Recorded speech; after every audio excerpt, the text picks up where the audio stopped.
بسم الله الرحمن الرحيم. ألف لام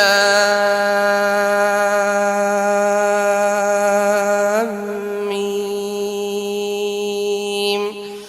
ذلك الكتاب لا ريب فيه هدى للمتقين الذين يؤمنون بالغيب ويقيمون الصلاة ومما رزقناهم ينفقون والذين يؤمنون بما أنزل إليك وما أنزل من قبلك وبالآخرة هم يوقنون أولئك على هدى من ربهم وأولئك هم المفلحون. إن الذين كفروا سواء عليهم أأنذرتهم أم لم تنذرهم لا يؤمنون ختم الله على قلوبهم وعلى سمعهم وعلى أبصارهم غشاوة ولهم عذاب عظيم. ومن الناس من يقول آمنا بالله وباليوم الآخر وما هم بمؤمنين يخادعون الله والذين آمنوا وما يخدعون إلا أنفسهم وما يشعرون. في قلوبهم مرض فزادهم الله مرضا ولهم عذاب أليم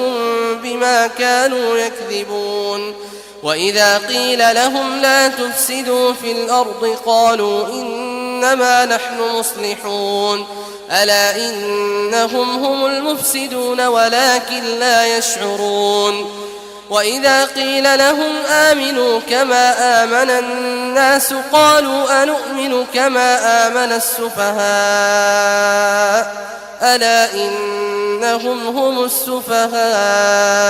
ولكن لا يعلمون. وإذا لقوا الذين آمنوا قالوا آمنا وإذا خلوا إلى شياطينهم قالوا إنا معكم إنما نحن مستهزئون الله يستهزئ بهم ويمدهم في طغيانهم يعمهون. أولئك الذين اشتروا الضلالة بالهدى فما ربحت تجارتهم وما كانوا مهتدين. مثلهم كمثل الذي استوقد نارا فلما أضاءت ما حوله ذهب الله بنورهم وتركهم في ظلمات لا يبصرون بكم عمي فهم لا يرجعون. أو كصيب من السماء فيه ظلمات ورعد وبرق يجعلون أصابعهم في آذانهم من الصواعق حذر الموت والله محيط بالكافرين. يكاد البرق يخطف أبصارهم كلما أضاء لهم مشوا فيه وإذا أظلم عليهم قاموا ولو شاء الله لذهب بسمعهم وأبصارهم إن الله على كل شيء قدير. يا أيها الناس اعبدوا ربكم الذي خلقكم والذين من قبلكم لعلكم تتقون الذي جعل لكم الأرض فراشا والسماء بناء وأنزل من السماء ماء فأخرج به من الثمرات رزقا لكم فلا تجعلوا لله أندادا وأنتم تعلمون. وإن كنتم في ريب مما نزلنا على عبدنا فأتوا بسورة من مثله وادعوا شهداءكم من دون الله إن كنتم صادقين. فإن لم تفعلوا ولن تفعلوا فاتقوا النار التي وقودها الناس والحجارة أعدت للكافرين وبشر الذين آمنوا وعملوا الصالحات أن لهم جنات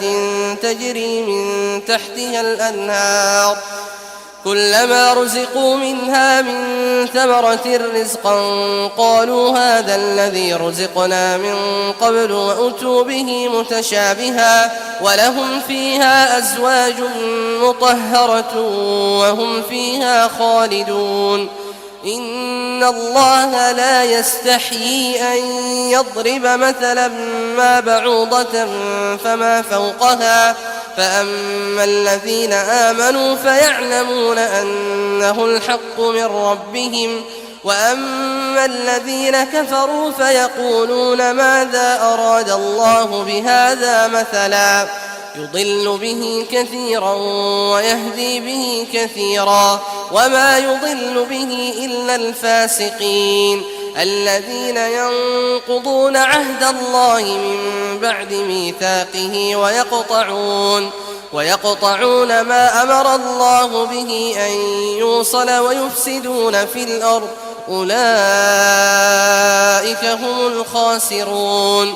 كيف تكفرون بالله وكنتم أمواتا فأحياكم ثم يميتكم ثم يحييكم ثم إليه ترجعون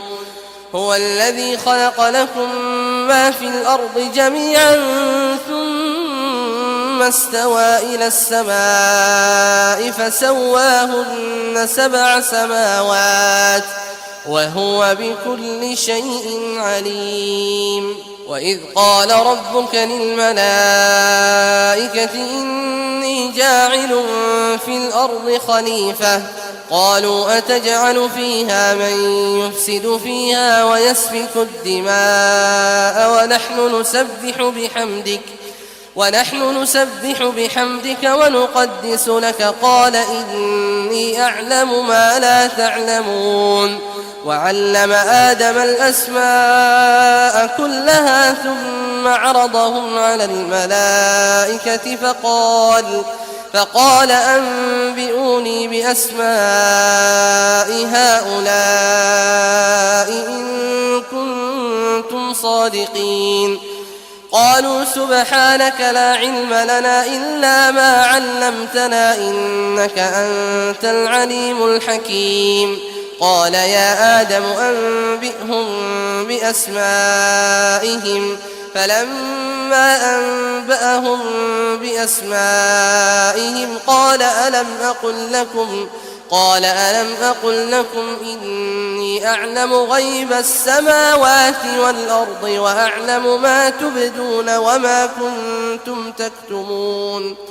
وإذ قلنا للملائكة اسجدوا لآدم فسجدوا إلا إبليس أبى واستكبر وكان من الكافرين وقلنا يا آدم اسكن أنت وزوجك الجنة وكلا منها رغدا حيث شئتما ولا تقربا هذه الشجرة فتكونا من الظالمين فأزلهما الشيطان عنها فأخرجهما مما كانا فيه وقلنا اهبطوا بعضكم لبعض عدو ولكم في الأرض مستقر ومتاع إلى حين فتلقى آدم من ربه كلمات فتاب عليه إنه هو التواب الرحيم قلنا اهبطوا منها جميعا فإما يأتينكم مني هدى فمن تبع هداي فلا خوف عليهم ولا هم يحزنون والذين كفروا وكذبوا بآياتنا أولئك أصحاب النار هم فيها خالدون يا بني إسرائيل اذكروا نعمتي التي أنعمت عليكم وأوفوا بعهدي أوف بعهدكم وإياي فارهبون وآمنوا بما أنزلت مصدقا لما معكم ولا تكونوا أول كافر به ولا تشتروا بآياتي ثمنا قليلا وإياي فاتقون ولا تلبسوا الحق بالباطل وتكتموا الحق وأنتم تعلمون وأقيموا الصلاة وآتوا الزكاة واركعوا مع الراكعين أتأمرون الناس بالبر وتنسون أنفسكم وأنتم تتلون الكتاب أفلا تعقلون واستعينوا بالصبر والصلاة وإنها لكبيرة إلا على الخاشعين الذين يظنون أنهم ملاقو ربهم وأنهم إليه راجعون يا بني إسرائيل اذكروا نعمتي التي أنعمت عليكم وأني فضلتكم على العالمين واتقوا يوما لا تجزي نفس عن نفس شيئا ولا يقبل منها شفاعة ولا يؤخذ منها عدل ولا هم ينصرون وإذ نجيناكم من آل فرعون يسومونكم سوء العذاب يذبحون أبناءكم ويستحيون نساءكم وفي ذلكم بلاء من ربكم عظيم وإذ فرقنا بكم البحر فأنجيناكم وأغرقنا آل فرعون وأنتم تنظرون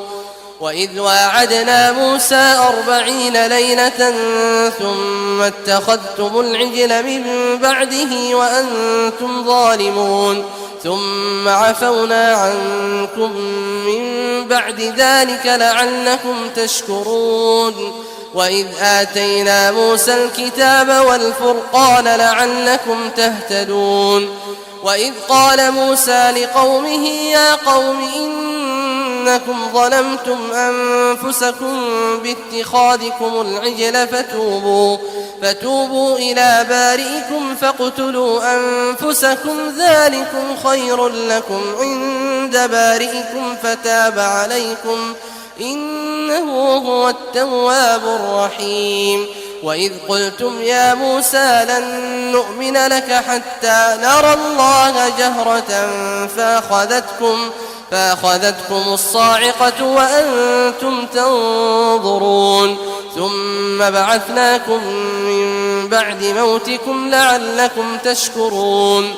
وظللنا عليكم الغمام وأنزلنا عليكم المن والسلوى كلوا من طيبات ما رزقناكم وما ظلمونا ولكن كانوا أنفسهم يظلمون وإذ قلنا ادخلوا هذه القرية فكلوا منها حيث شئتم رغدا وادخلوا الباب سجدا وقولوا حطة نغفر لكم خطاياكم وسنزيد المحسنين فبدل الذين ظلموا قولا غير الذي قيل لهم فأنزلنا على الذين ظلموا رجزا من السماء بما كانوا يفسقون وإذ استسقى موسى لقومه فقلنا اضرب بعصاك الحجر فانفجرت منه 12 عينا قد علم كل أناس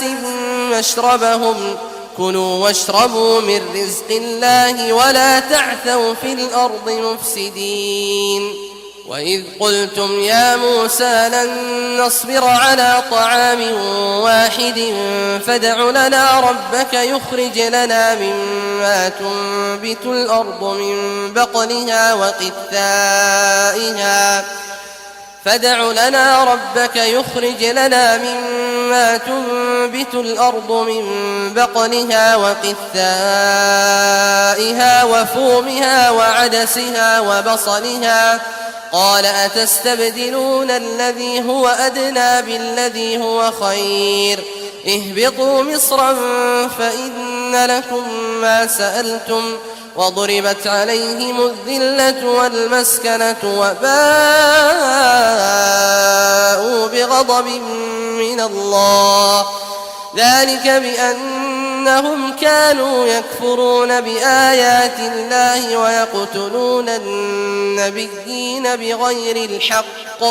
ذلك بما عصوا وكانوا يعتدون إن الذين آمنوا والذين هادوا والنصارى والصابئين من آمن بالله واليوم الآخر وعمل صالحا فلهم أجرهم عند ربهم ولا خوف عليهم ولا هم يحزنون وإذ أخذنا ميثاقكم ورفعنا فوقكم الطور خذوا ما آتيناكم بقوة واذكروا ما فيه لعلكم تتقون ثم توليتم من بعد ذلك فلولا فضل الله عليكم ورحمته لكنتم من الخاسرين ولقد علمتم الذين اعتدوا منكم في السبت فقلنا لهم كونوا قردة خاسئين فجعلناها نكالا لما بين يديها وما خلفها وموعظة للمتقين وإذ قال موسى لقومه إن الله يأمركم أن تذبحوا بقرة قالوا أتتخذنا هزوا قال أعوذ بالله أن أكون من الجاهلين قالوا ادع لنا ربك يبين لنا ما هي قال إنه يقول إنها بقرة لا فارض ولا بكر عوان بين ذلك فافعلوا ما تؤمرون قالوا ادع لنا ربك يبين لنا ما لونها قال إنه يقول إنها بقرة صفراء فاقع لونها تسر الناظرين قالوا ادع لنا ربك يبين لنا ما هي إن البقرة شابه علينا وإنا إن شاء الله لمهتدون قال إنه يقول إنها بقرة لا ذلول تثير الأرض ولا تسقي الحرث مسلمة لا شية فيها قالوا الآن جئت بالحق فذبحوها وما كادوا يفعلون وإذ قتلتم نفسا فادارأتم فيها والله مخرج ما كنتم تكتمون فقلنا اضربوه ببعضها كذلك يحيي الله الموتى ويريكم آياته لعلكم تعقلون ثم قست قلوبكم من بعد ذلك فهي كالحجارة أو أشد قسوة وإن من الحجارة لما يتفجر منه الأنهار وإن منها لما يشقق فيخرج منه الماء وإن منها لما يهبط من خشية الله وما الله بغافل عما تعملون أفتطمعون أن يؤمنوا لكم وقد كان فريق منهم يسمعون كلام الله ثم يحرفونه من بعد ما عقلوه وهم يعلمون وإذا لقوا الذين آمنوا قالوا آمنا وإذا خلا بعضهم إلى بعض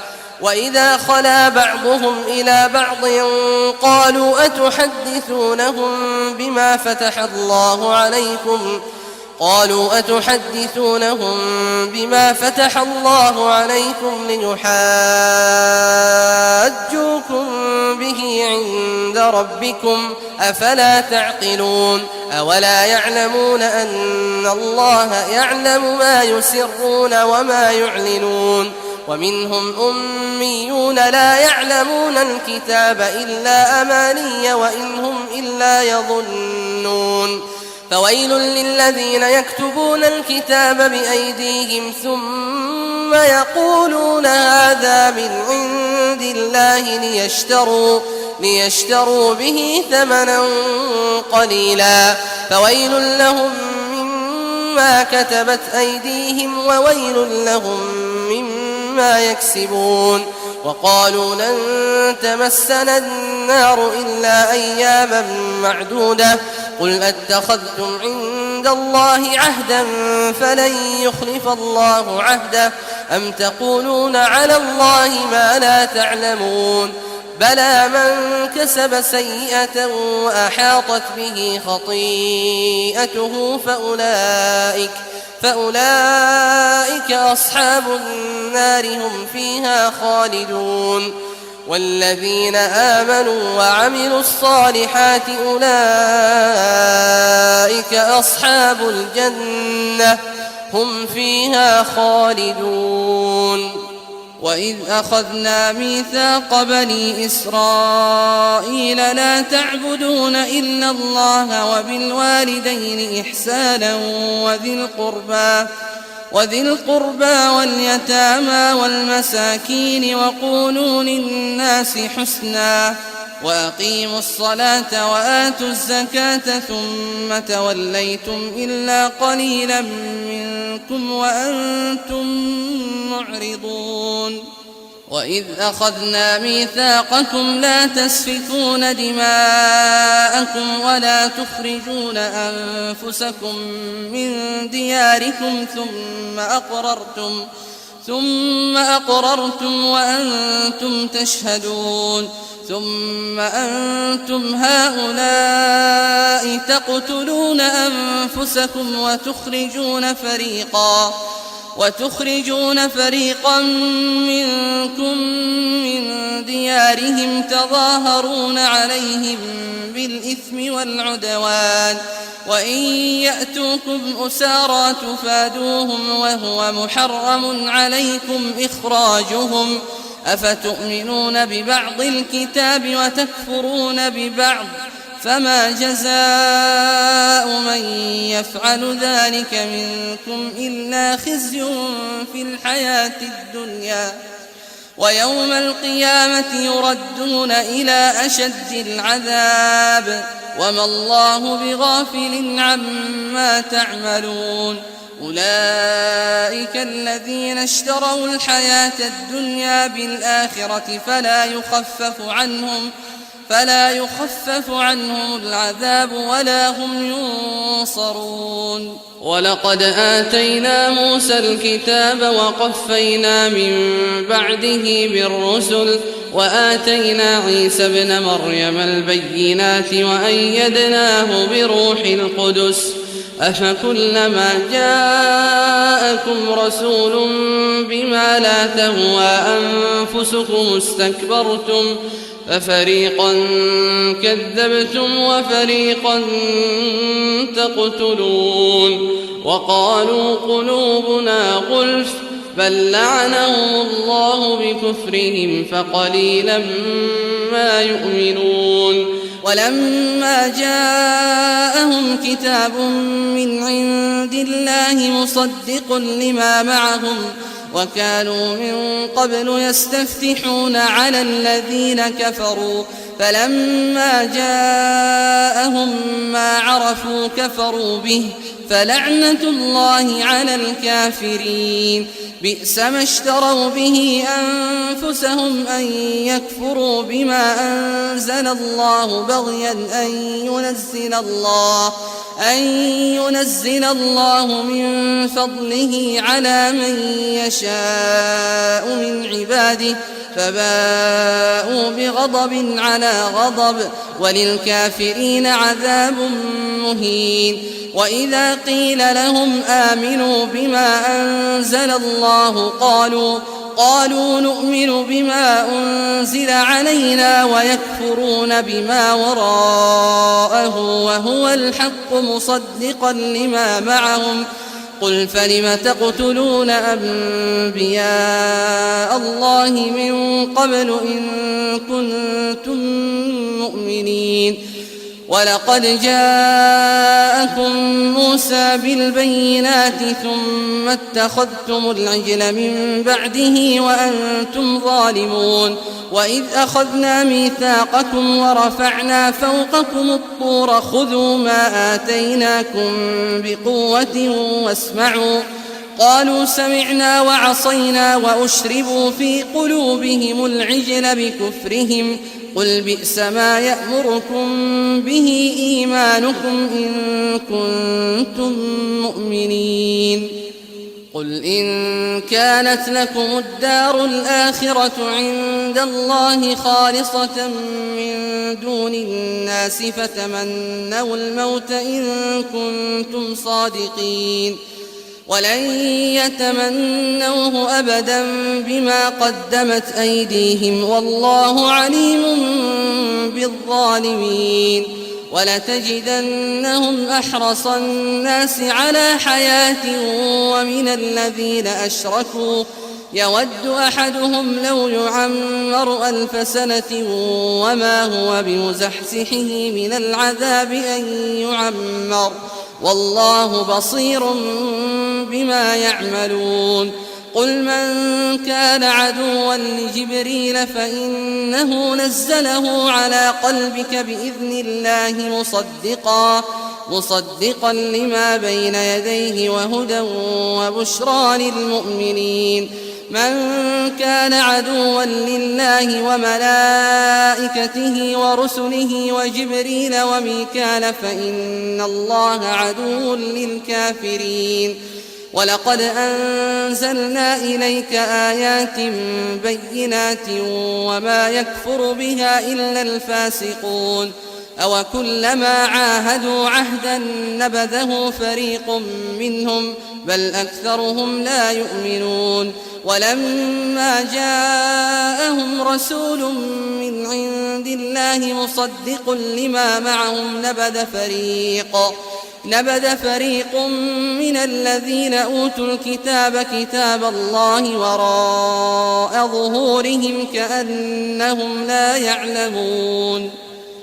واتبعوا ما تتلو الشياطين على ملك سليمان وما كفر سليمان ولكن الشياطين كفروا يعلمون الناس السحر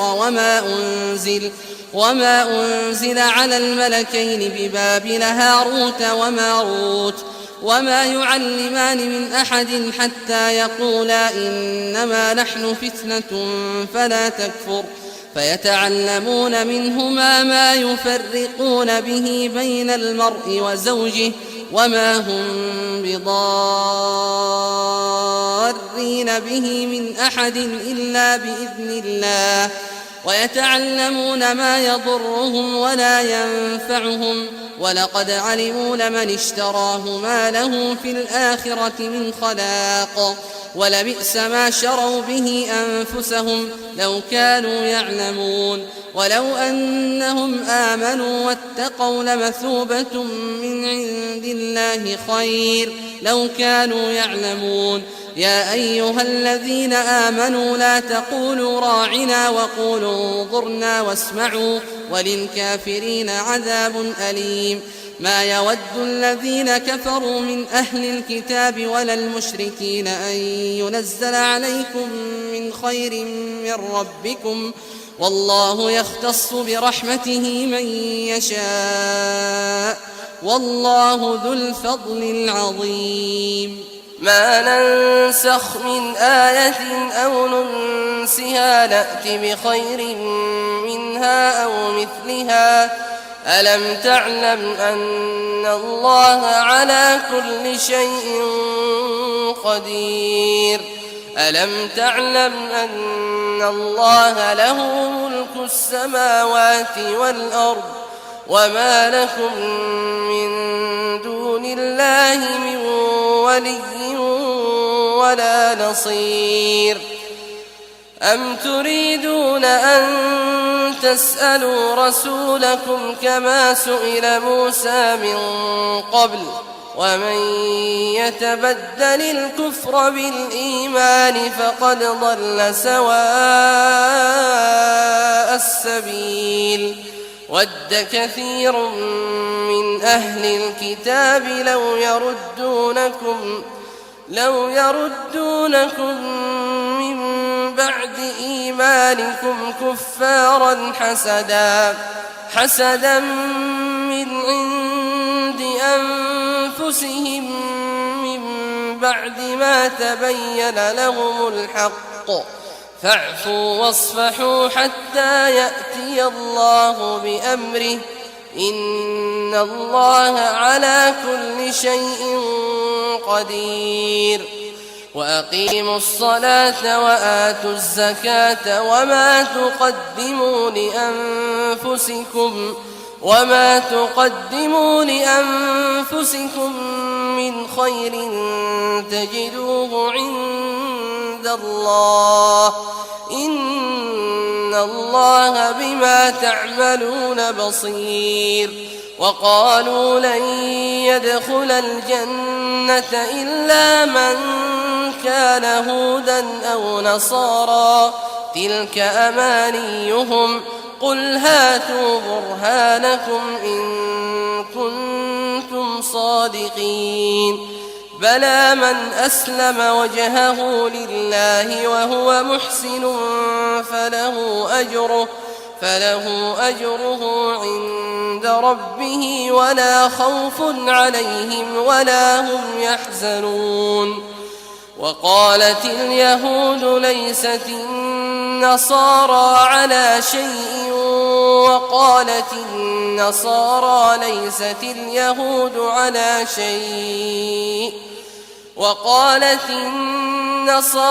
ليست اليهود على شيء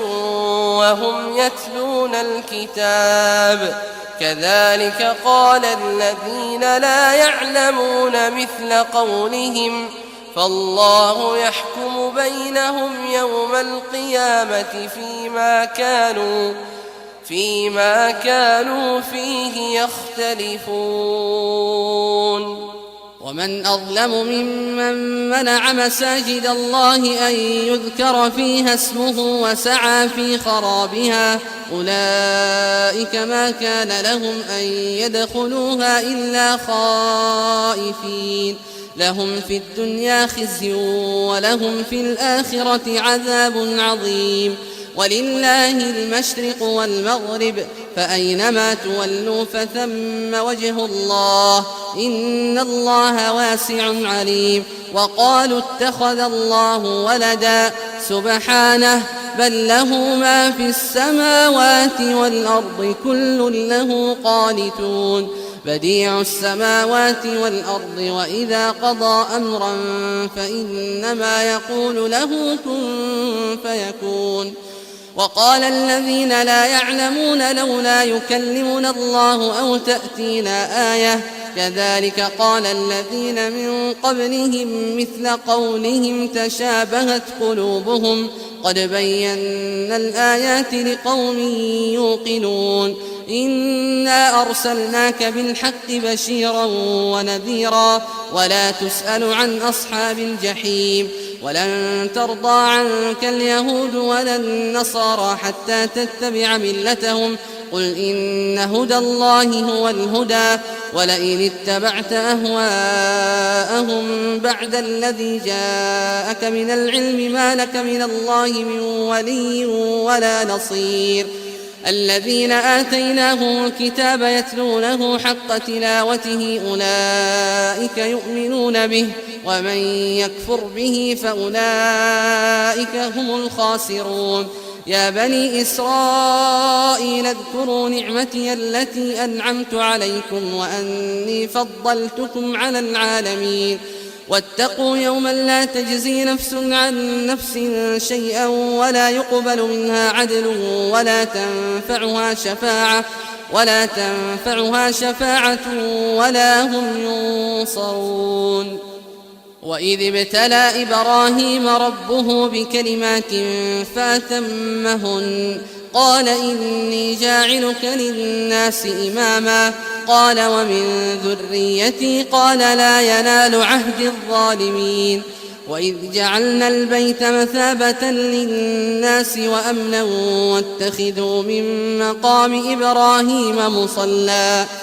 وعهدنا إلى إبراهيم وإسماعيل أن طهرا بيتي للطائفين والعاكفين والركع السجود وإذ قال إبراهيم رب اجعل هذا بلدا آمنا وارزق أهله من الثمرات من آمن منهم بالله واليوم الآخر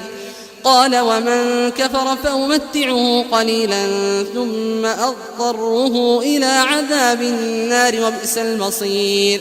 وإذ يرفع إبراهيم القواعد من البيت وإسماعيل ربنا تقبل منا إنك أنت السميع العليم ربنا وجعلنا مسلمين لك ومن ذريتنا أمة مسلمة لك وأرنا مناسكنا وتب علينا إنك أنت التواب الرحيم ربنا وابعث فيهم رسولا منهم يتلو عليهم آياتك ويعلمهم الكتاب والحكمة ويزكيهم إنك أنت العزيز الحكيم ومن يرغب عن ملة إبراهيم إلا من سفه نفسه ولقد اصطفيناه في الدنيا وإنه في الآخرة لمن الصالحين إذ قال له ربه أسلم قال أسلمت لرب العالمين ووصى بها إبراهيم بنيه ويعقوب يا بني إن الله اصطفى لكم الدين فلا تموتن إلا وأنتم مسلمون أم كنتم شهداء إذ حضر يعقوب الموت إذ قال لبنيه ما تعبدون من بعدي قالوا نعبد إلهك وإله آبائك إبراهيم وإسماعيل وإسحاق إلها واحدا ونحن له مسلمون تلك أمة قد خلت لها ما كسبت ولكم ما كسبتم ولا تسألون عما كانوا يعملون وقالوا كونوا هودا أو نصارى تهتدوا قل بل ملة إبراهيم حنيفا وما كان من المشركين قولوا آمنا بالله وما أنزل إلينا وما أنزل إلى إبراهيم وإسماعيل وإسحاق ويعقوب والأسباط وما أوتي موسى وعيسى وما أوتي النبيون من ربهم لا نفرق بين أحد منهم ونحن له مسلمون فإن آمنوا بمثل ما آمنتم به فقد اهتدوا وإن تولوا فإنما هم في شقاق فسيكفيكهم الله وهو السميع العليم صبغة الله ومن أحسن من الله صبغة ونحن له عابدون قل أتحاجوننا في الله وهو ربنا وربكم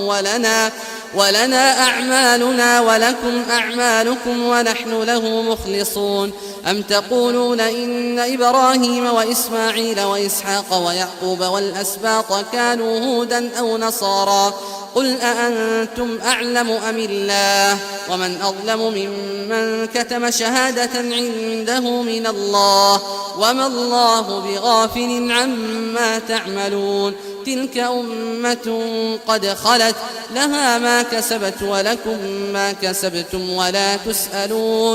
ولا تسألون عما كانوا يعملون سيقول السفهاء من الناس ما ولاهم عن قبلتهم التي كانوا عليها قل لله المشرق والمغرب يهدي من يشاء إلى صراط مستقيم وكذلك جعلناكم أمة وسطا لتكونوا شهداء على الناس ويكون الرسول عليكم شهيدا وما جعلنا القبلة التي كنت عليها إلا لنعلم من يتبع الرسول ممن ينقلب على عقبيه وإن كانت لكبيرة إلا على الذين هدى الله وما كان الله ليضيع إيمانكم إن الله بالناس لرءوف رحيم قد نرى تقلب وجهك في السماء فلنولينك قبلة ترضاها فول وجهك شطر المسجد الحرام وحيثما كنتم فولوا وجوهكم شطره وإن الذين أوتوا الكتاب ليعلمون أنه الحق من ربهم وما الله بغافل عما يعملون ولئن أتيت الذين أوتوا الكتاب بكل آية ما تبعوا قبلتك وما أنت بتابع قبلتهم وما بعضهم بتابع قبلة بعض ولئن اتبعت أهواءهم من بعد ما جاءك من العلم إنك إذا لمن الظالمين الذين آتيناهم الكتاب يعرفونه كما يعرفون أبناءهم وإن فريقا منهم ليكتمون الحق وهم يعلمون الحق من ربك فلا تكونن من الممترين ولكل وجهة هو موليها فاستبقوا الخيرات أينما تكونوا يأت بكم الله جميعا إن الله على كل شيء قدير ومن حيث خرجت فول وجهك شطر المسجد الحرام وإنه للحق من ربك وما الله بغافل عما تعملون ومن حيث خرجت فول وجهك شطر المسجد الحرام وحيثما كنتم فولوا وجوهكم شطره لئلا يكون للناس عليكم حجة إلا الذين ظلموا منهم فلا تخشوهم واخشوني ولأتم نعمتي عليكم ولعلكم تهتدون كما أرسلنا فيكم رسولا منكم يتلو عليكم آياتنا ويزكيكم ويعلمكم الكتاب والحكمة ويعلمكم ما لم تكونوا تعلمون فاذكروني أذكركم واشكروا لي ولا تكفرون يا أيها الذين آمنوا استعينوا بالصبر والصلاة إن الله مع الصابرين ولا تقولوا لمن يقتل في سبيل الله أموات بل أحياء ولكن لا تشعرون ولنبلونكم بشيء من الخوف والجوع ونقص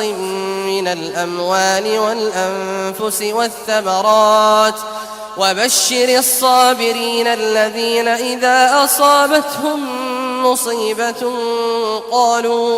قالوا إنا لله وإنا إليه راجعون أولئك عليهم صلوات من ربهم ورحمة وأولئك هم المهتدون إن الصفا والمروة من شعائر الله فمن حج البيت أو اعتمر فلا جناح عليه أن يطوف بهما ومن تطوع خيرا فإن الله شاكر عليم إن الذين يكتمون ما أنزلنا من البينات والهدى من بعد ما بيناه للناس في الكتاب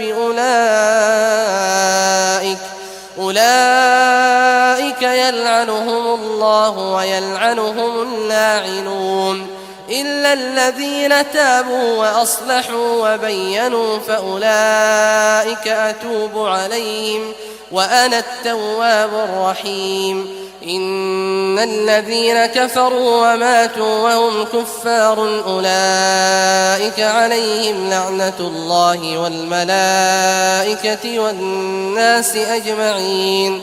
خالدين فيها لا يخفف عنهم العذاب ولا هم ينظرون وإلهكم إله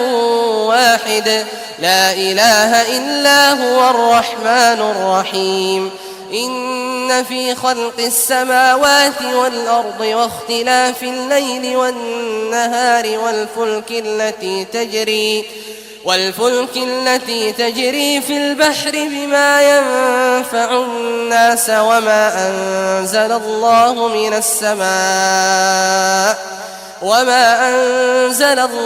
من السماء من ماء فأحيا به الأرض بعد موتها وبث فيها من كل دابة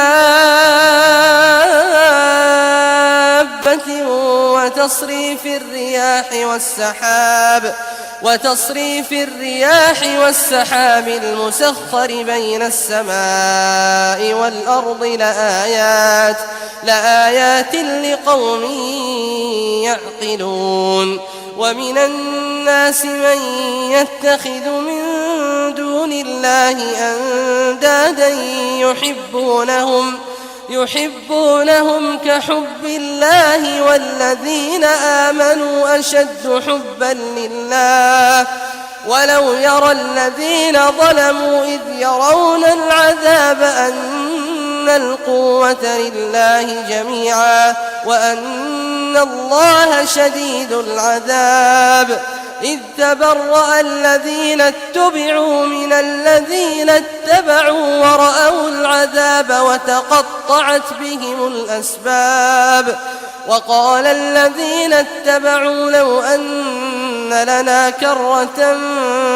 فنتبرأ منهم كما تبرأوا منا كذلك يريهم الله أعمالهم حسرات عليهم وما هم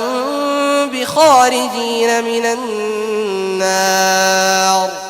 يا أيها الناس كلوا مما في الأرض حلالا طيبا ولا تتبعوا خطوات الشيطان إنه لكم عدو مبين إنما يأمركم بالسوء والفحشاء وأن تقولوا على الله ما لا تعلمون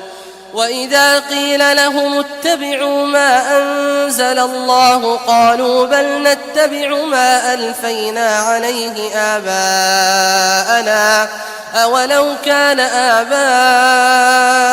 لا يعقلون شيئا ولا يهتدون ومثل الذين كفروا كمثل الذي ينعق بما لا يسمع إلا دعاء ونداء صم بكم عمي فهم لا يعقلون يا أيها الذين آمنوا كلوا من طيبات ما رزقناكم واشكروا لله إن كنتم إياه تعبدون إنما حرم عليكم الميتة والدم ولحم الخنزير وما أهل به لغير الله فمن اضطر غير باغ ولا عاد فلا إثم عليه إن الله غفور رحيم إن الذين يكتمون ما أنزل الله من الكتاب ويشترون به ثمنا قليلا أولئك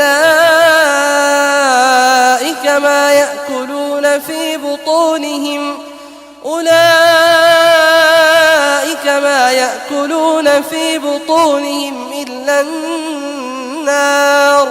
ولا يكلمهم الله يوم القيامة ولا يزكيهم ولهم عذاب أليم أولئك الذين اشتروا الضلالة بالهدى والعذاب بالمغفرة فما أصبرهم على النار ذلك بأن الله نزل الكتاب بالحق وإن الذين اختلفوا في الكتاب لفي شقاق بعيد ليس البر أن تولوا وجوهكم قبل المشرق والمغرب ولكن البر من آمن بالله واليوم الآخر والملائكة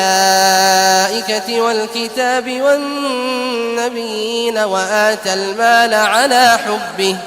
وآتى المال على حبه ذوي القربى واليتامى والمساكين وابن السبيل والسائلين وفي الرقاب وأقام الصلاة وآتى الزكاة والموفون بعهدهم إذا عاهدوا والصابرين في البأساء والضراء وحين البأس أولئك الذين صدقوا وأولئك هم المتقون يا أيها الذين آمنوا كتب عليكم القصاص في القتلى الحر بالحر والعبد بالعبد والأنثى بالأنثى فمن عفي له من أخيه شيء فاتباع بالمعروف وأداء إليه بإحسان ذلك تخفيف من ربكم ورحمة فمن اعتدى بعد ذلك فله عذاب أليم ولكم في القصاص حياة يا أولي الألباب لعلكم تتقون كتب عليكم إذا حضر أحدكم الموت إن ترك خيرا الوصية للوالدين والأقربين بالمعروف حقا على المتقين فمن بدله بعدما سمعه فإنما إثمه على الذين يبدلونه إن الله سميع عليم فمن خاف من موص جنفا أو إثما فأصلح بينهم فلا إثم عليه إن الله غفور رحيم يا أيها الذين آمنوا كتب عليكم الصيام كما كتب على الذين من قبلكم لعلكم تتقون أياما معدودات فمن كان منكم مريضا أو على سفر فعدة من أيام أخر وعلى الذين يطيقونه فدية طعام مسكين فمن تطوع خيرا فهو خير له وأن تصوموا خير لكم إن كنتم تعلمون شهر رمضان الذي أنزل فيه القرآن هدى للناس وبينات من الهدى والفرقان فمن شهد منكم الشهر فليصمه ومن كان مريضا أو على سفر فعدة من أيام أخر يريد الله بكم اليسر ولا يريد بكم العسر ولتكملوا العدة ولتكبروا الله على ما هداكم ولعلكم تشكرون وإذا سألك عبادي عني فإني قريب أجيب دعوة الداع إذا دعان فليستجيبوا لي وليؤمنوا بي لعلهم يرشدون أحل لكم ليلة الصيام الرفث إلى نسائكم هن لباس لكم وأنتم لباس لهن علم الله أنكم كنتم تختانون أنفسكم فتاب عليكم وعفى عنكم فالآن باشروهن وابتغوا ما كتب الله لكم وكلوا واشربوا حتى يتبين لكم الخيط الأبيض من الخيط الأسود من الفجر ثم أتموا الصيام إلى الليل ولا تباشروهن وأنتم عاكفون في المساجد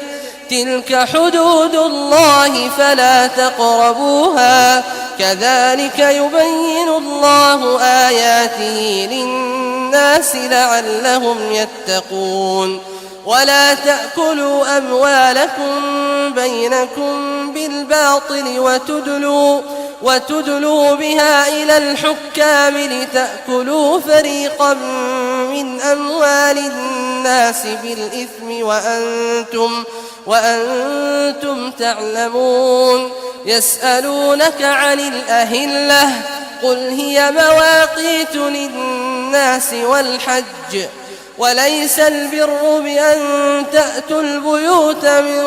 ظهورها ولكن البر من اتقى وأتوا البيوت من أبوابها واتقوا الله لعلكم تفلحون وقاتلوا في سبيل الله الذين يقاتلونكم ولا تعتدوا إن الله لا يحب المعتدين واقتلوهم حيث ثقفتموهم وأخرجوهم من حيث أخرجوكم والفتنة أشد من القتل ولا تقاتلوهم عند المسجد الحرام حتى يقاتلوكم فيه فإن قاتلوكم فاقتلوهم كذلك جزاء الكافرين فإن انتهوا فإن الله غفور رحيم وقاتلوهم حتى لا تكون فتنة ويكون الدين لله فإن انتهوا فلا عدوان إلا على الظالمين الشهر الحرام بالشهر الحرام والحرمات قصاص فمن اعتدى عليكم فاعتدوا عليه بمثل ما اعتدى عليكم واتقوا الله واعلموا أن الله مع المتقين وأنفقوا في سبيل الله ولا تلقوا بأيديكم إلى التهلكة وأحسنوا إن الله يحب المحسنين وأتموا الحج والعمرة لله فإن أحصرتم فما استيسر من الهدي ولا تحلقوا رؤوسكم حتى يبلغ الهدي محله فمن كان منكم مريضا أو به أذى من رأسه ففدية من صيام أو صدقة أو نسك فإذا أمنتم فمن تمتع بالعمرة إلى الحج فما استيسر من الهدي فمن لم يجد فصيام 3 أيام في الحج و7 إذا رجعتم تلك 10 كاملة ذلك لمن لم يكن أهله حاضر المسجد الحرام واتقوا الله واعلموا أن الله شديد العقاب الحج أشهر معلومات فمن فرض فيهن الحج فلا رفث ولا فسوق ولا جدال في الحج وما تفعلوا من خير يعلمه الله وتزودوا فإن خير الزاد التقوى واتقون يا أولي الألباب ليس عليكم جناح أن تبتغوا فضلا من ربكم فإذا أفضتم من عرفات فاذكروا الله عند المشعر الحرام واذكروه كما هداكم وإن كنتم من قبله لمن الضالين ثم أفيضوا من حيث أفاض الناس واستغفروا الله إن الله غفور رحيم فإذا قضيتم مناسككم فاذكروا الله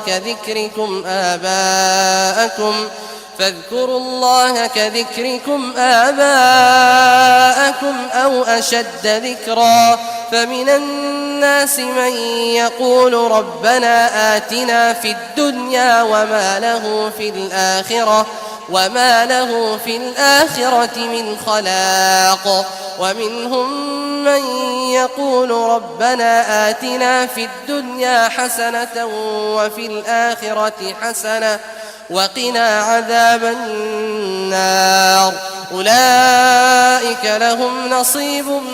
مما كسبوا والله سريع الحساب واذكروا الله في أيام معدودات فمن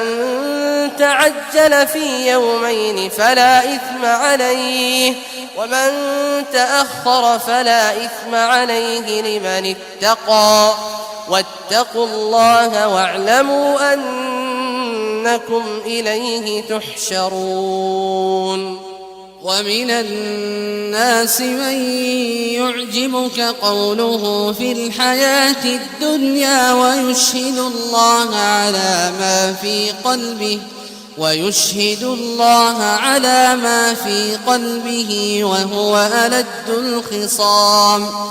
وإذا تولى سعى في الأرض ليفسد فيها ويهلك الحرث والنسل والله لا يحب الفساد وإذا قيل له اتق الله أخذته العزة بالإثم فحسبه جهنم ولبئس المهاد ومن الناس من يشري نفسه ابتغاء مرضات الله والله رؤوف بالعباد يا أيها الذين آمنوا ادخلوا في السلم كافة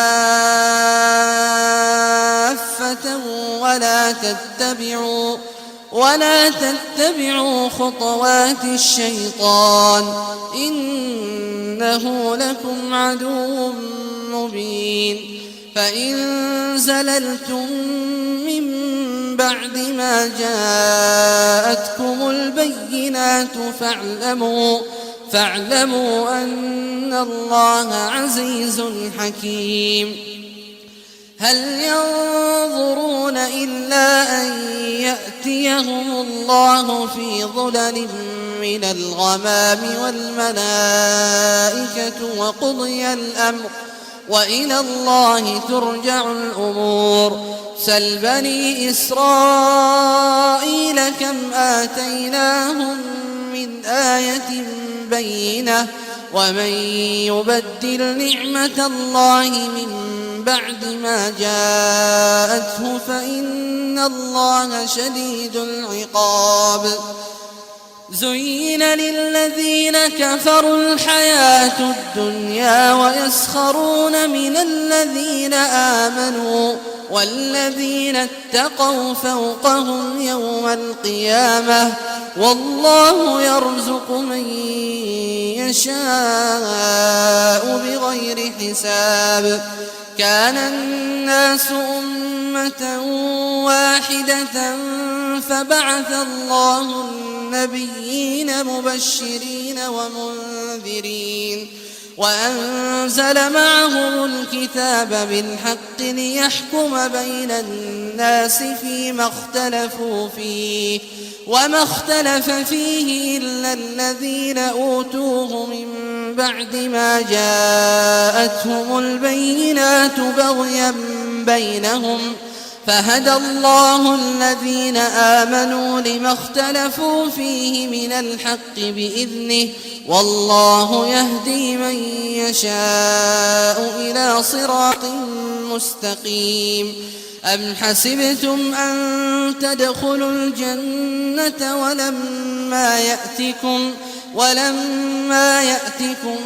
مثل الذين خلوا من قبلكم مستهم البأساء والضراء وزلزلوا حتى يقول الرسول والذين آمنوا معه متى نصر الله ألا إن نصر الله قريب. يسألونك ماذا ينفقون قل ما أنفقتم من خير فللوالدين والأقربين واليتامى والمساكين وابن السبيل وما تفعلوا من خير فإن الله به عليم. كتب عليكم القتال وهو كره لكم وعسى أن تكرهوا شيئا وهو خير لكم وعسى أن تحبوا شيئا وهو شر لكم والله يعلم وأنتم لا تعلمون. يسألونك عن الشهر الحرام قتال فيه قل قتال فيه كبير وصد عن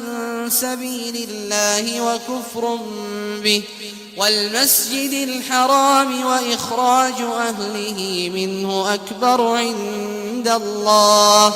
والفتنة أكبر من القتل ولا يزالون يقاتلونكم حتى يردوكم عن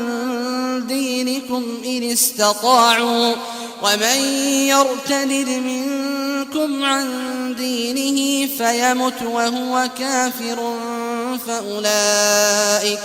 فأولئك حبطت أعمالهم في الدنيا والآخرة وأولئك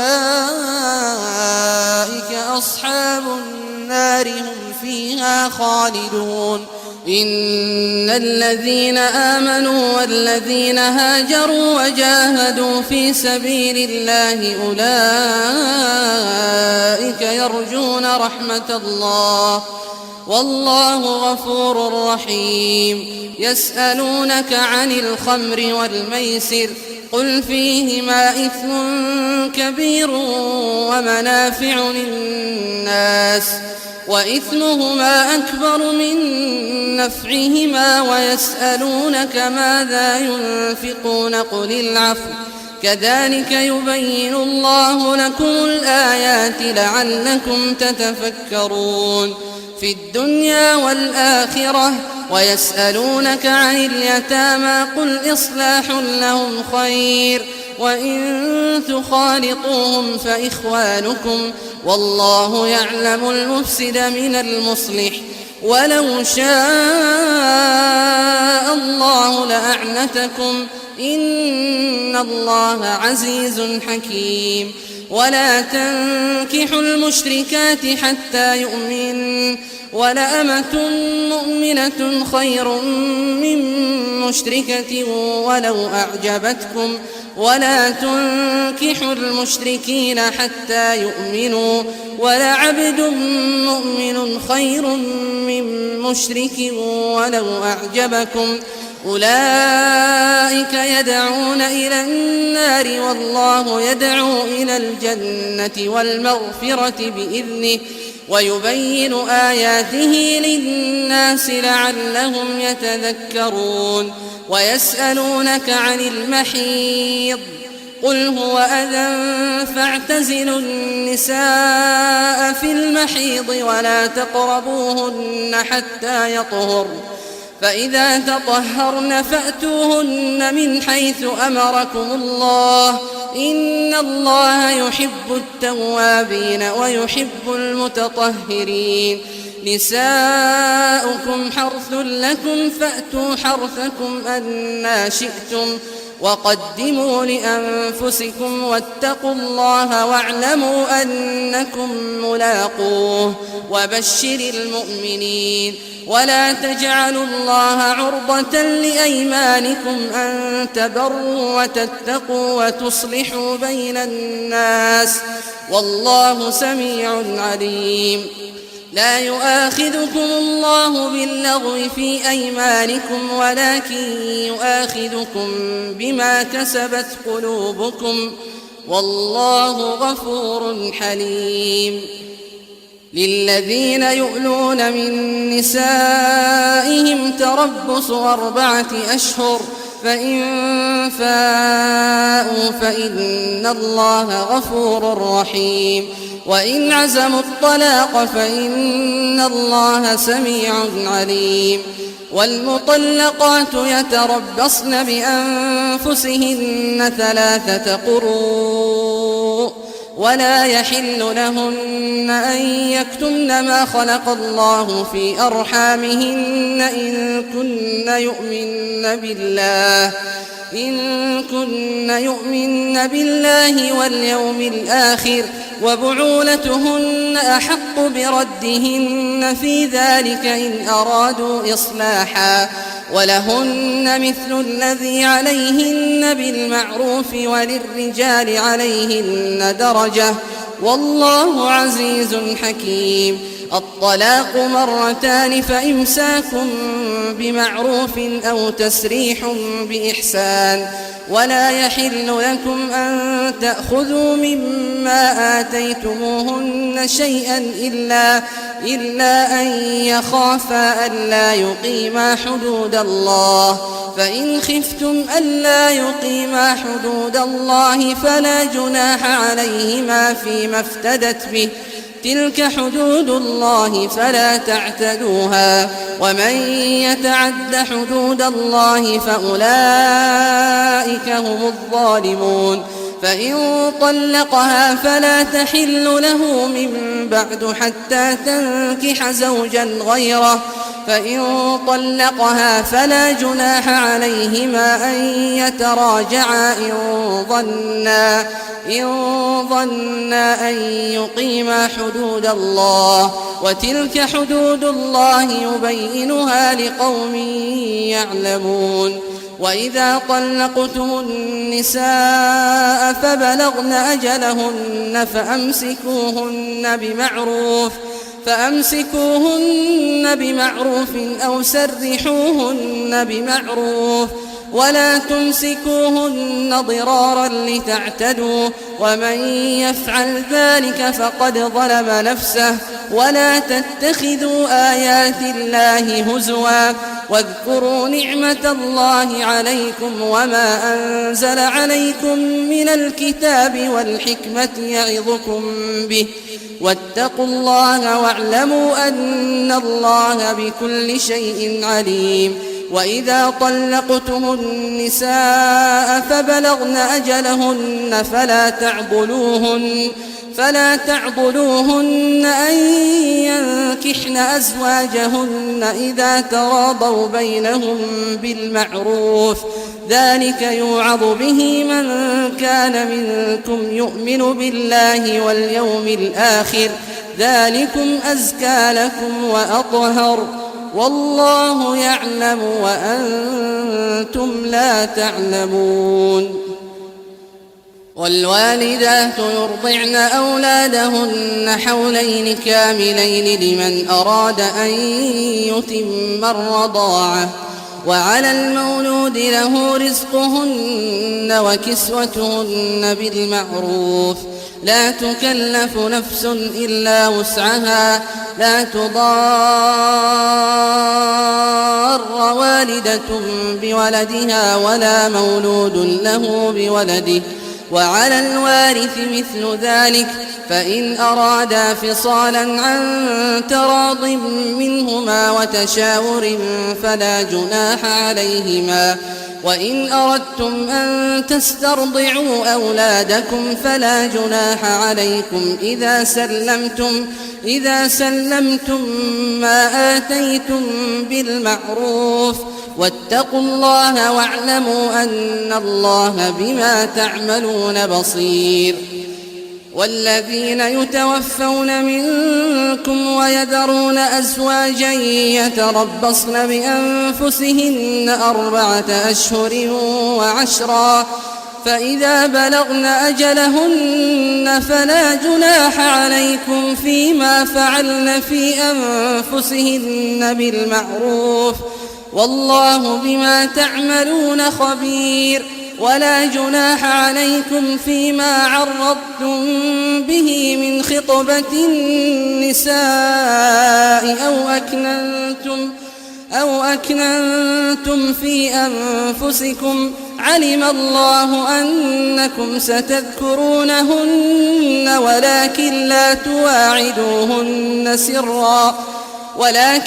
تواعدوهن سرا إلا أن تقولوا قولا معروفا. ولا تعزموا عقدة النكاح حتى يبلغ الكتاب أجله واعلموا أن الله يعلم ما في أنفسكم فاحذروه واعلموا أن الله غفور حليم. لا جناح عليكم إن طلقتم النساء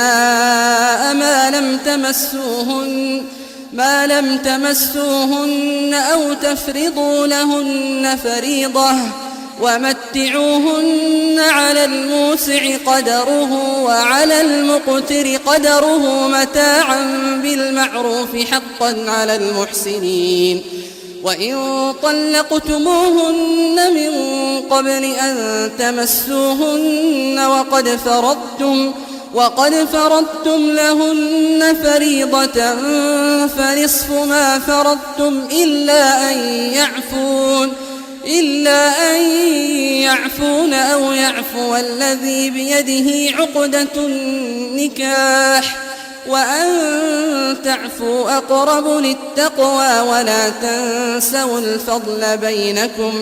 إن الله بما تعملون بصير.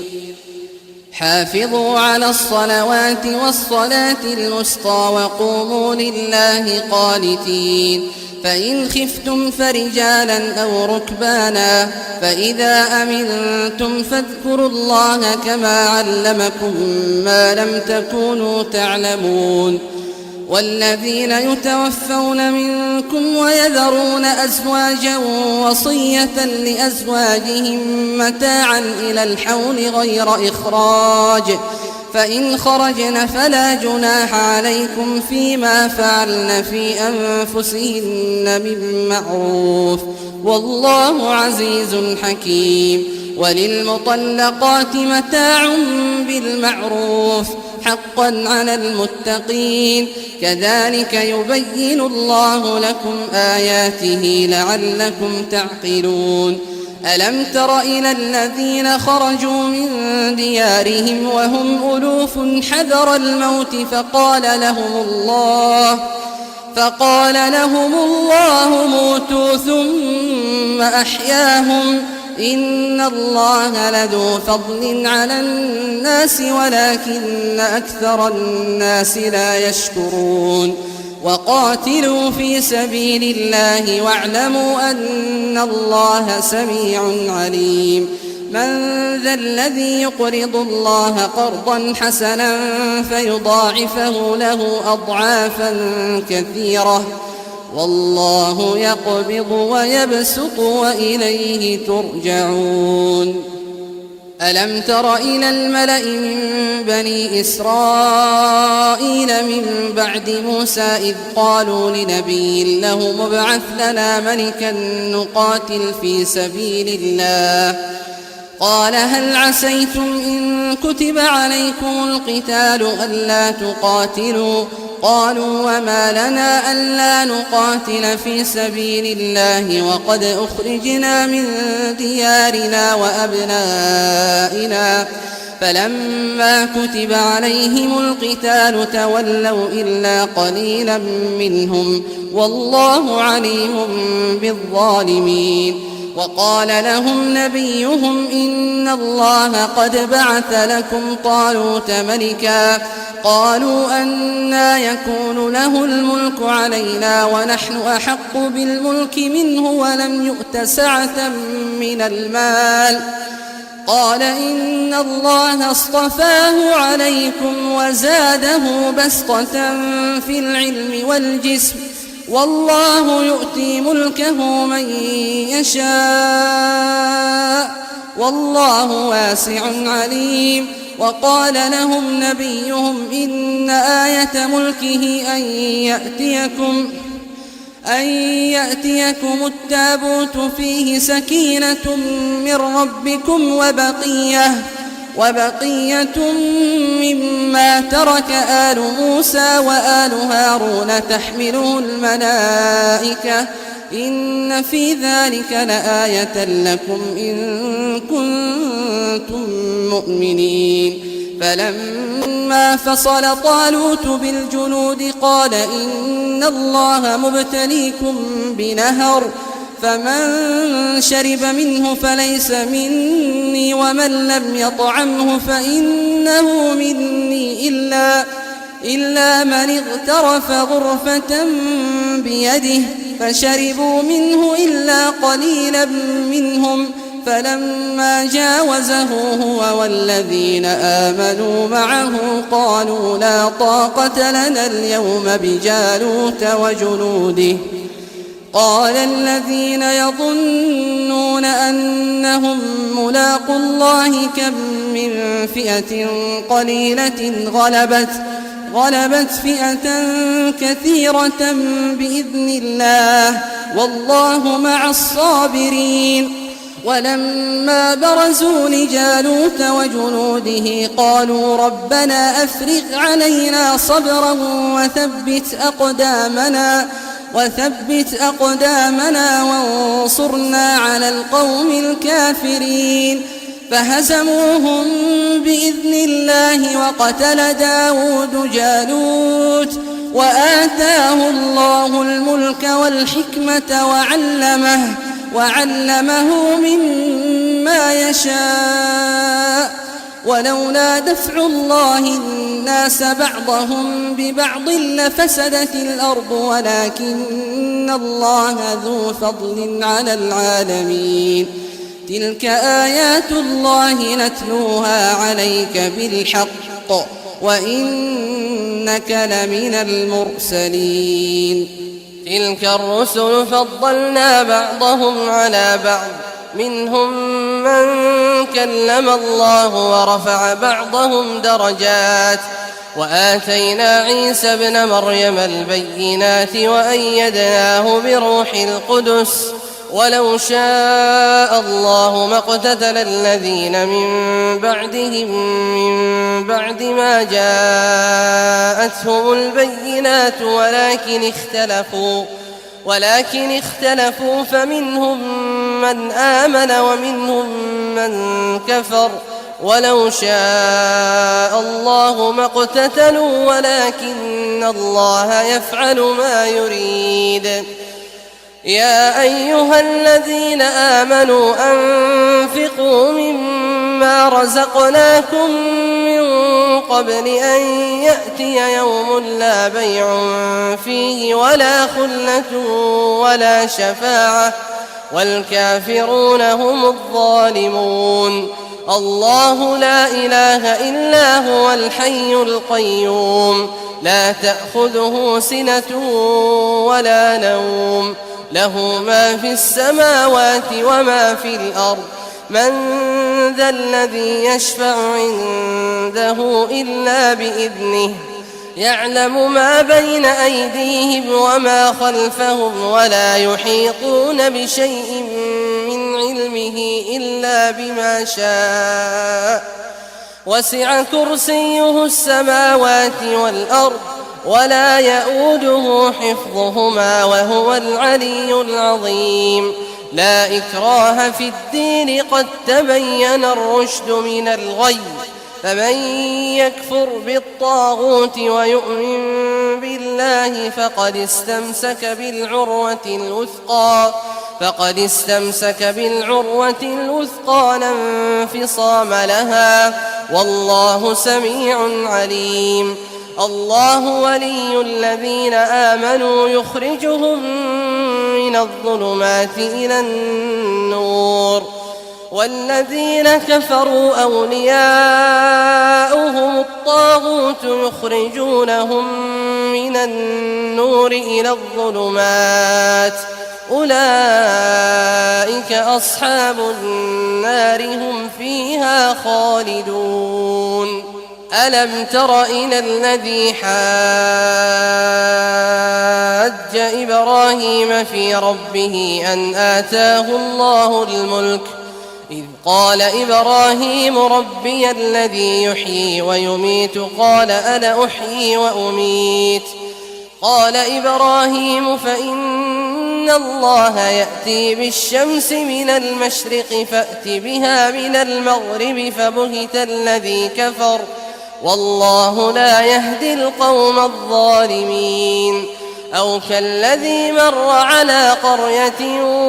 وهي خاوية على عروشها قال أنى يحيي هذه الله بعد موتها،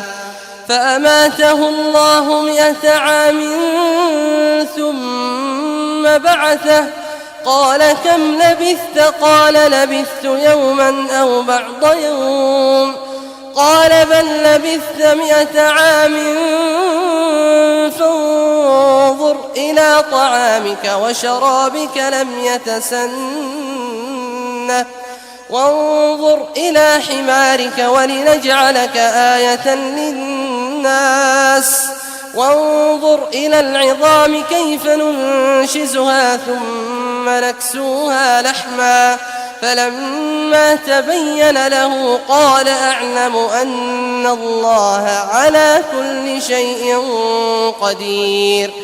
وإذ قال إبراهيم رب أرني كيف تحيي الموتى، قال أولم تؤمن؟ قال بلى ولكن ليطمئن قلبي، قال فخذ 4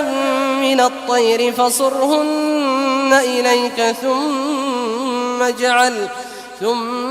اجعل على كل جبل منهن جزءا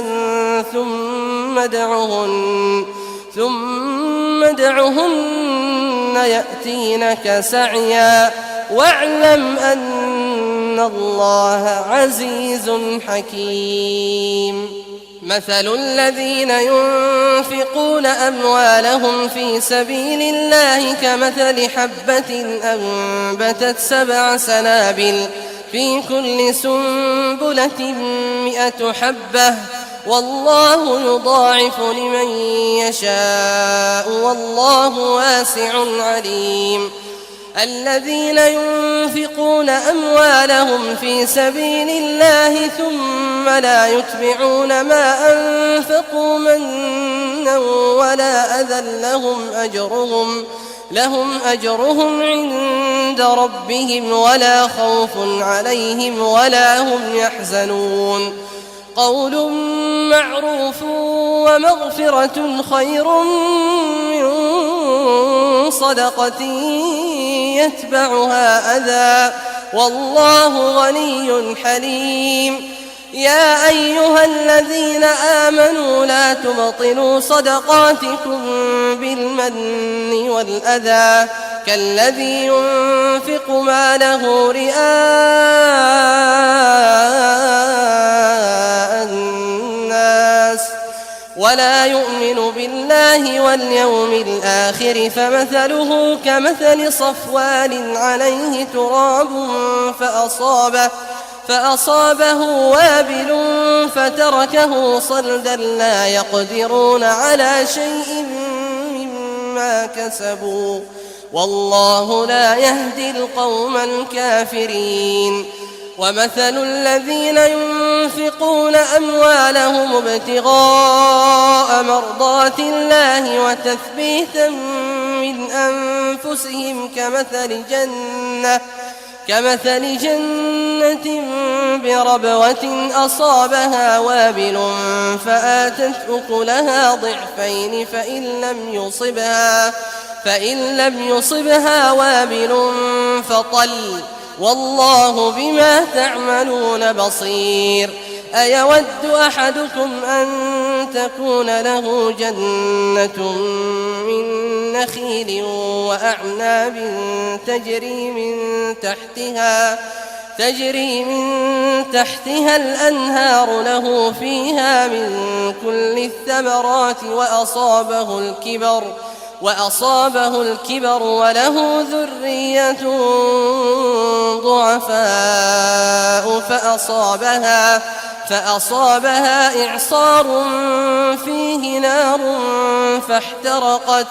كذلك يبين الله لكم الآيات لعلكم تتفكرون.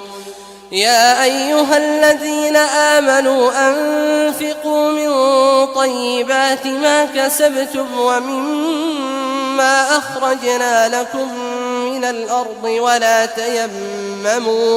ولا تيمموا الخبيث منه تنفقون ولستم بآخذيه إلا أن تغمضوا فيه واعلموا أن الله غني حميد. الشيطان يعدكم الفقر ويأمركم بالفحشاء والله يعدكم مغفرة منه وفضلا والله واسع عليم. يؤتي الحكمة من يشاء ومن يؤت الحكمة فقد أوتي خيرا كثيرا وما يذكر إلا أولو الألباب. وما أنفقتم من نفقة أو نذرتم من نذر فإن الله يعلمه وما للظالمين من أنصار. إن تبدوا الصدقات فنعما هي وإن تخفوها وتؤتوها الفقراء فهو خير لكم ويكفر عنكم من سيئاتكم والله بما تعملون خبير. ليس عليك هداهم ولكن الله يهدي من يشاء وما تنفقوا من خير فلأنفسكم وما تنفقون إلا ابتغاء وجه الله وما تنفقوا من خير يوفى إليكم وأنتم لا تظلمون. للفقراء الذين أحصروا في سبيل الله لا يستطيعون ضربا في الأرض يحسبهم الجاهل أغنياء من التعفف تعرفهم بسيماهم لا يسألون الناس إلحافا وما تنفقوا من خير فإن الله به عليم. الذين ينفقون أموالهم بالليل والنهار سرا وعلانية فلهم أجرهم عند ربهم ولا خوف عليهم ولا هم يحزنون. الذين يأكلون الربا لا يقومون إلا كما يقوم الذي يتخبطه الشيطان من المس ذلك بأنهم قالوا إنما البيع مثل الربا وأحل الله البيع وحرم الربا. فمن جاءه موعظة من ربه فانتهى فله ما سلف وأمره إلى الله ومن عاد فأولئك أصحاب النار هم فيها خالدون. يمحق الله الربا ويربي الصدقات والله لا يحب كل كفار أثيم. إن الذين آمنوا وعملوا الصالحات وأقاموا الصلاة وآتوا الزكاة لهم أجرهم عند ربهم ولا خوف عليهم ولا هم يحزنون. يا أيها الذين آمنوا اتقوا الله وذروا ما بقي من الربا إن كنتم مؤمنين، فإن لم تفعلوا فأذنوا بحرب من الله ورسوله، وإن تبتم فلكم رؤوس أموالكم لا تظلمون ولا تظلمون. وإن كان ذو عسرة فنظرة إلى ميسرة وأن تصدقوا خير لكم إن كنتم تعلمون. واتقوا يوما ترجعون فيه إلى الله ثم توفى كل نفس ما كسبت وهم لا يظلمون. يا أيها الذين آمنوا إذا تداينتم بدين إلى أجل مسمى فاكتبوه، وليكتب بينكم كاتب بالعدل ولا يأب كاتب أن يكتب كما علمه الله،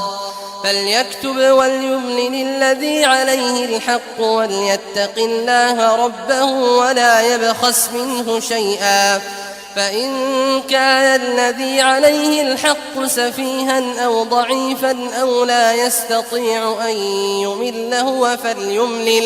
فليملل وليه بالعدل واستشهدوا شهيدين من رجالكم، فإن لم يكونا رجلين فرجل وامرأتان ممن ترضون من الشهداء أن تضل إحداهما فتذكر إحداهما الأخرى، ولا يأبى الشهداء إذا ما دعوا، ولا تسأموا أن تكتبوه صغيرا أو كبيرا إلى أجله، ذلكم أقسط عند الله وأقوم للشهادة وأدنى ألا ترتابوا إلا أن تكون تجارة حاضرة تديرونها بينكم فليس عليكم جناح ألا تكتبوها، وأشهدوا إذا تبايعتم ولا يضار كاتب ولا شهيد، وإن تفعلوا فإنه فسوق بكم، واتقوا الله ويعلمكم الله والله بكل شيء عليم. وإن كنتم على سفر ولم تجدوا كاتبا فرهان مقبوضة، فإن أمن بعضكم بعضا فليؤدي الذي اؤتمن أمانته وليتق الله ربه ولا تكتموا الشهادة، ومن يكتمها فإنه آثم قلبه والله بما تعملون عليم. لله ما في السماوات وما في الأرض، وإن تبدوا ما في أنفسكم أو تخفوه يحاسبكم به الله فيغفر لمن يشاء ويعذب من يشاء والله على كل شيء قدير. آمن الرسول بما أنزل إليه من ربه والمؤمنون كل آمن بالله وملائكته وكتبه ورسله لا نفرق بين أحد من رسله وقالوا سمعنا وأطعنا غفرانك ربنا وإليك المصير. لا يكلف الله نفسا إلا وسعها لها ما كسبت وعليها ما اكتسبت ربنا لا تؤاخذنا إن نسينا أو أخطأنا ربنا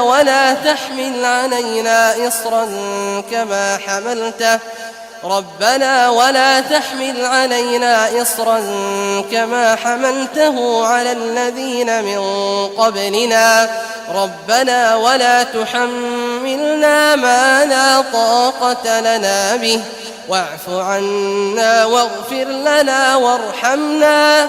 أنت مولانا فانصرنا على القوم الكافرين.